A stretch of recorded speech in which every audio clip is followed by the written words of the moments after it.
program with the war of words between the Labour Party and the Government of Progressive Congress, APC, over statements credited to the vice presidential candidate of Labour Party, Dati Baba Ahmed, calling on the Chief Justice of Nigeria, Justice Olukaide Ariwola, not to swear in President-elect Bola Ahmed Tinubu. Good morning, good afternoon, good evening, depending where you're watching from. I am Okocha Happy Marcel, and this is my channel.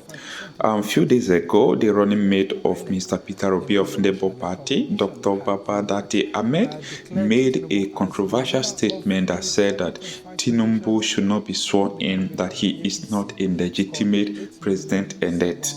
And this has sparked controversies over the internet.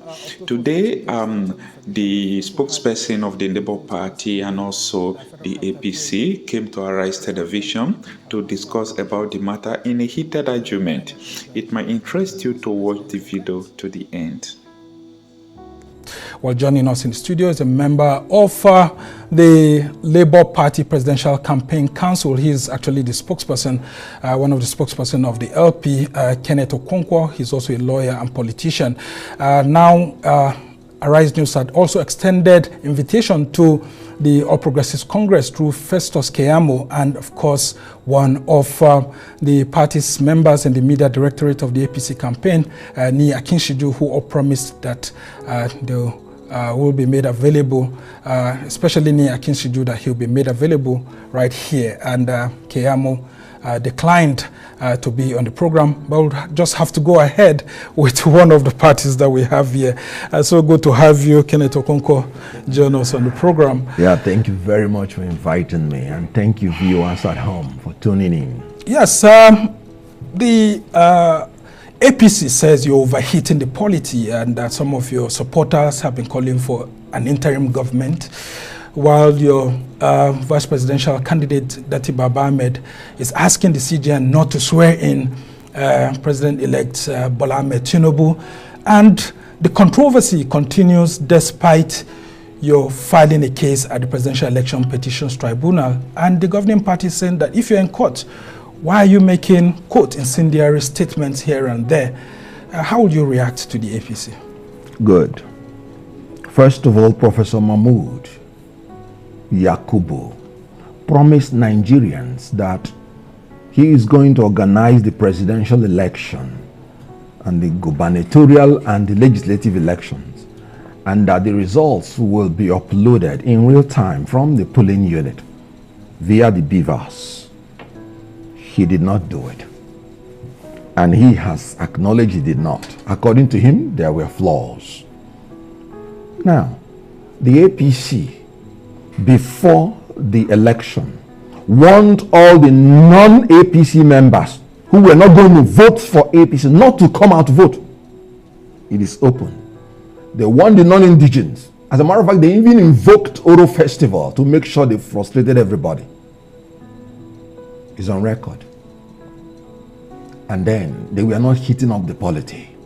And after the election, and after the open robbery that took place, a man rose up. His name is Peter Obi, and said, let there be calm. I am going to take my grievances through the courts. It's on record. And then suddenly, some spin doctors are now saying he is the one who is overheating the polity. Is there no level to lies and hypocrisy? And they were the people that told him, if you don't like what is happening, go to court. And he went to court. And yet, he's the one overheating the polity. I want to tell you, the people that are overheating the polity, they are Professor Mahmoud Yakubu, they are APC, because right there in front of Nigerians, the APC presidential candidate made a reasonable statement. He said power is not served a la carte like breakfast. You have to fight for it at all costs. You have to grab it at all costs. You have to snatch it at all costs, and you have to run away with it at all costs. That is the treasonable felony. That is overheating the system. How many of them had petitioned the DSS to take him on that? And you know what? On the election day, they actually executed that his order to the latter. Women were brutalized. Non-indigens were brutalized. The security agencies were there. That was during the governorship election. Now And we're the talking about the presidential. Now, in the presidential election, Dati Baba Ahmed is saying that it will be the end of democracy if Bola Ahmed Tinubu is sworn in as president on May 29. And the APC is crying foul. I mean, Keyamo had issued statements, including today, saying that, look, going ahead to make these statements are terrible, and what other plans does LP have? And they are saying that if you came third, why are you so sure that some of your prayers will be answered? He has written to the DSS. Yet we've also had what looks like incendiary comments coming from Femi Fani-Kayode and even Keyamo himself. How do you react to all of this, which a lot of Nigerians who voted for you, voted for Labour Party, PDP and APC are perplexed all about, that the politics just seems overheated? First of all, I'm surprised that you're still taking those army of people seriously. Just go out and read their tweets. If you don't like what they are saying, just keep quiet. They will soon change. How do you mean? Oh, just go to the contradictory statements they make, even about themselves. I know of one of them that is telling you that if your father is Yoruba and your mother is Igbo, you are Igbo. And that person never raised any male child except through an Igbo woman. How do you listen to such people? Let me tell you, because I want to dive into what Baba Ahmed said. We are in court, and paragraph 20 of our petition says Bola Tinubu was at the time of election not qualified to be president. And the next one is that his election was invalid by reason of corrupt practices and non-compliance with Electoral Act 2022.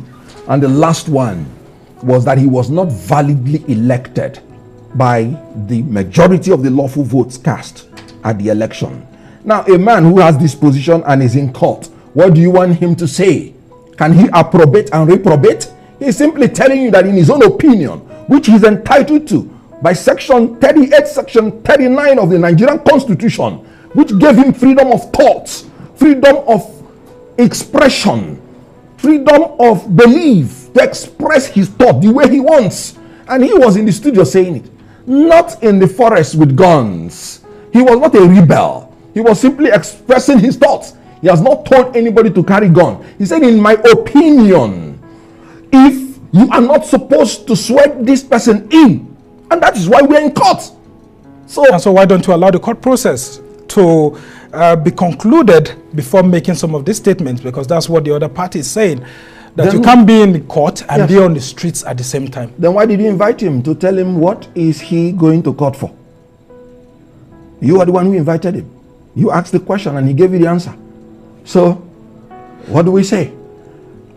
All right, I will ask you to just hold on, because I've been told that Nia Kinshiju of the APC is here with us, and so we'll go on the short break, and when we come back, we'll have both gentlemen stay with us. Welcome back from the break. You're still watching This Week on the Rise News, and of course we're still talking about some of the top issues between the governing All Progressives Congress and the Labour Party. And of course joining us now is a member of the APC Presidential Campaign Media Directorate, Ni Akinshiju, and of course I still have with me here Kenneth Okonkwo, who is a lawyer, politician, and spokesman of the Labour Party Presidential Campaign Council too. Thank you so much, Ni, for joining us. Now let's talk about this statement that you've been issuing, including the petition by Festus Keyamo, that the Labour Party is in court, and that some of the comments coming from some of its leaders, including the vice presidential candidate, is incendiary. And as a result of that, you think that the polity is being overheated, and that the calls for an interim government for Tinubu not to be sworn in are not supposed to be discussions at this moment. If we start from that interim government thing, actually that's irresponsible as far as we are concerned. But going forward, other forms of interventions that are being made at the level of our directorate is just to call for moderation. Moderation and the fact that we have gone into an election. The election result had been made public. Our candidates, who is the president-elect, had even made overtures to the opposition, those who had lost, that is willing to do a government of inclusivity. And of course, it's a government of national competence. Yes, that is include. It was initially that it was ready to do business with everybody.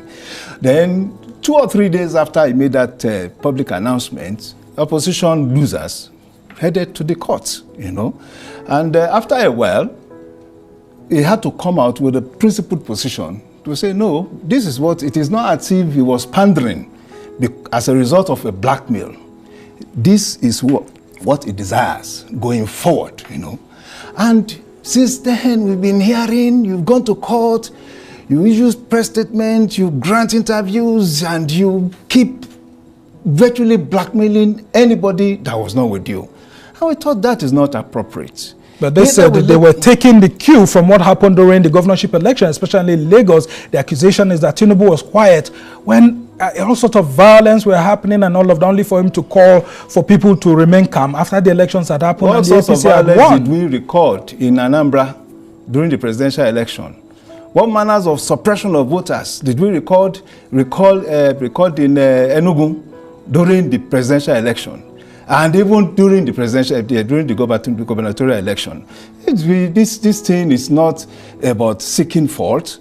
For us, we've been in government, and we have seen how government runs. And the important thing for us is to have a peaceful atmosphere, and we believe in the judiciary. People said they were going to seek justice in the court. Please go seek justice in the court. And I am even saying that INEC had done innovation, had introduced innovation, upscaled their technology that had even made seeking justice at the level of the courts and tribunal much easier, through the beavers and the high rev.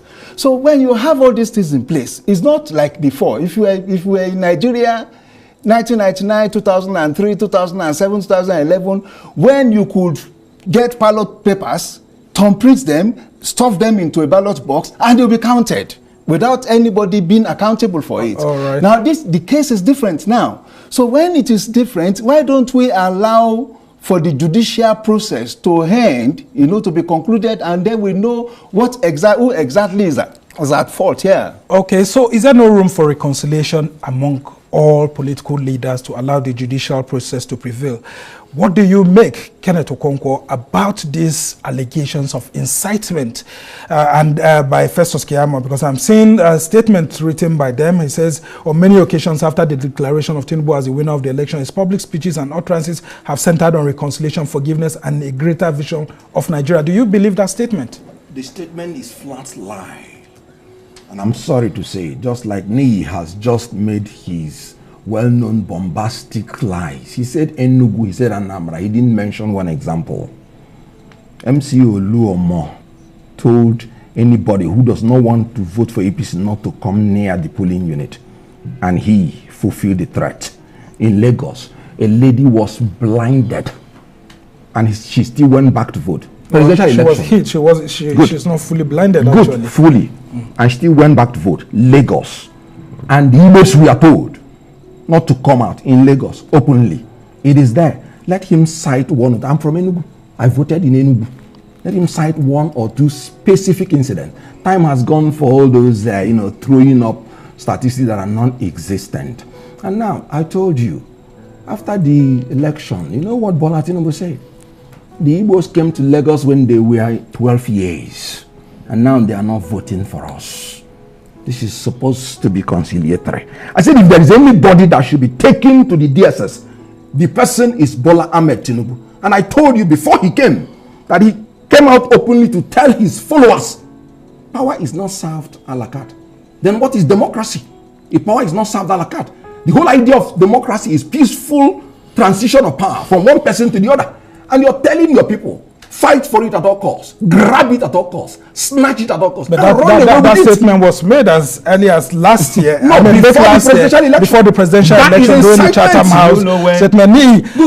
When Bola Ahmed Tinubu made that statement, a lot of people expected that the security services will also caution him on that statement. But that didn't happen. So why did you rush to the DSS without quoting Tinubu's statement? It's more than 20 years old. That power is not served a la carte is the motivational speech. The content of the motivational speech that Bola Tinubu usually presents to his followers, when especially they are going into election, and the whole idea is to galvanize people and to mobilize the supporters to say that if you have to get this power, you must reach out, you must overextend yourself. It is not about sleeping in the house. Does it include taking up arms or stopping people from voting or voter suppression? I'm saying the first time I heard this particular statement from him was in 2002 when he was preparing for 2003 election, and it was to his supporters to say power is not served a la carte, is that you do not sit back in a democracy and wait for fight for power to be delivered unto you. That is just the meaning of it. But you see, when people have their own consciousness of lying, of twisting issues, that is what you get. For every statement you make, people with such kind of vile consciousness tend to twist this thing. But it says some of your party leaders are also doing that. Like people like Femi Fanikaide on Twitter, going very personal, going very tribal, including people like Festus Keyamo, including people like Bayo Nanuga and all of that. Shouldn't Bola Ahmed Tinubu be cautioning his spokesman too? Every issue that had been at the front burners, our spokesperson at issue releases. And to that release, you can hold them for it. It's not just about bystanders' comments or pedestrian comments. You have read Festus Keyamo's release now. You can, of course, rationalize and analyze contextually what he meant by what he's saying. So when you have heard somebody saying something, power is not served a la carte. That every follower of Tinubu had imbibed and internalized since 2003 and 2002, and is now becoming an issue in 2023, by opposition that have lost power, lost election. He's saying that you have lost elections. He's talking about somebody lying in Enugu. While he talked about one woman that was hit in Lagos. Yes. Okay, all right. But we also know a particular man. A particular man was pursued out of the polling units for wanting to vote the APC. Yes. Let me give the example. A particular man. I do not know it's there in the social media. All right. Let's come back to you and the Labour Party. Now, your vice presidential candidate is saying that Tinubu should not be sworn in on May 29, or it will be the end of democracy. If he's not sworn in, there's no vacuum in power. What will happen, after May 29? Good. Thank you very much. And let me tell you who lost. Because P2B did not only win, he humiliated them. Well, according to our next figures, he came third. Hold on, he was the only person that made 25% in the whole 6 geopolitical zones, including the FCT. He won him in his principal's home state, won him in the national chairman of APC state, he won him in the DG of APC state, he won him everywhere. And you what? Even in FCT. His which is the controversial make 25%. Aspect. So what I'm telling you is that he not only won them, he humiliated them. But according to INEC figures, he came third. Good. Now, you're saying Thank you for saying according to INEC figures. Yes. Now, what I'm interested in is finding out what should happen after on May 29. Not even after May 29. Let us go to what Baba Ahmed said. Let us say what Baba Ahmed said. Some people. Baba Ahmed just hold on. I have the floor. Let's hear from him quickly as we try to round off the conversation. Like I told you, the paragraph 20 of our petition. Good. We are in court. Baba Ahmed was called. Why are you in court? He said we have a petition, and this is our grounds. If you don't believe in your ground, why are you going to court? If I believe that same interview, he said he didn't believe in the judicial process. Now, what should happen after May 29? No, he did not say so. I have my doubts about the judicial process. That was what he was saying. No, he said it that if the Supreme Court gives judgment, he will accept. But that does not mean... Yeah, but he also said that this same Supreme Court made somebody who came forth as the governor of Imo State. And as such, the Supreme Court seems to be losing grasp of the people's will. Are you aware of the Zamfara judgment that declared the whole APC votes wasted votes and made people to come first overnight? That's what we're saying. That the votes that his principal had are wasted votes. Because at the time of election, he was not qualified. And let me break it down. The court no, that's what I'm saying. Let me break it down very quickly as we Good. He was not qualified because he chose to nominate a vice presidential candidate who, at the time he nominated him as vice presidential candidate, was having the nomination of Borno North Senatorial. The PDP went to court on that, and just on Friday, that case was dismissed. If you would allow me to finish, which Friday? We're talking about double. Friday. We're talking about double nomination, and they couldn't have gone to that case because we're talking about tribunal. And let me tell you, Section 35 of the Electoral Act is very clear. A double nomination makes the nomination void, and that means the candidacy of his principal is void. Again, the candidate did not win 25% in the FCT. And he said you cannot declare him if he did not win. And then again, in the process of election, as brief as I can be, very quickly, so that he will respond. Having wasted votes, we are no longer third, we are first. We won in Rivers, we won in Taraba, we won in by our own petition, okay. which we believe in. Okay, so now, Tinubu is not the president-elect. That is why. So who is the president-elect? Who is the president-elect? If you ask me, I will tell you the president-elect by our petition. These people are suffering from delusion. Okay, now they are saying that president-elect Bola Ahmed Tinubu should not be sworn in on May 29th. What should happen on that day? Yes.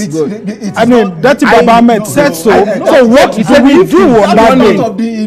He said if he's sworn in, you have sworn in an unconstitutional government. It is part of the delusion that they are suffering from. I am praying that they should quickly go get the attention of a psychiatrist. Seriously. Is that not so hard on them? I mean, because they are raising constitutional matters. I am here. Who is talking more coherently? Please, now, is it not also obvious that there is a problem with their fixation on reality if they cannot accept the fact that they didn't even have up to 25% in up to 18 states? According to the declaration of INEC. You know? Well, I don't know if Labour Party has INEC now. Well, they are claiming that based on their own tabulation, they had more than Atiku and Tinubu. Based on our own tabulation, based on INEC's tabulation, we have more than 25% in more than 30 states of the federation. Except the FCT. What of that of the FCT that you have talked about? FCC is just another state. It is just another state by the Constitution. Let's come in. The FCT, by the constitutional definition of it, is not bigger, stronger, are more important than any other state in Nigeria. All right, gentlemen, I'm afraid we just have to start rounding off very quickly. Okay. I will give you 30 seconds each to round off before FCT. we go. Now, the Constitution is very clear.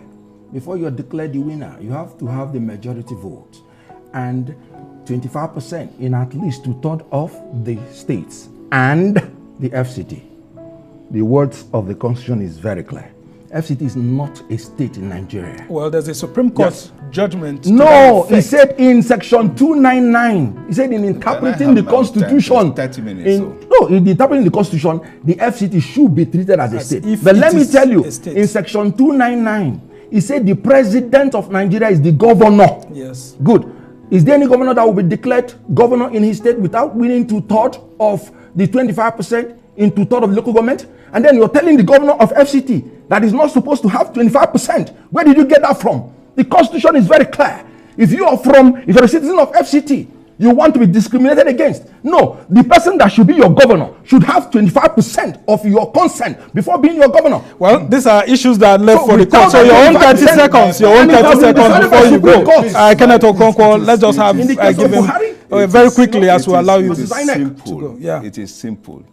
The FCT, from the day it was created, we had always in common parlance referred to it as Nigeria's 36 states and the FCT. From the day it had been created. And the and now is the question. That's where the argument lies. The FCT. Just hold on. The hand principally created a conjunction to it. So that because as at that time it was not enjoying the favor of being a full-fledged state.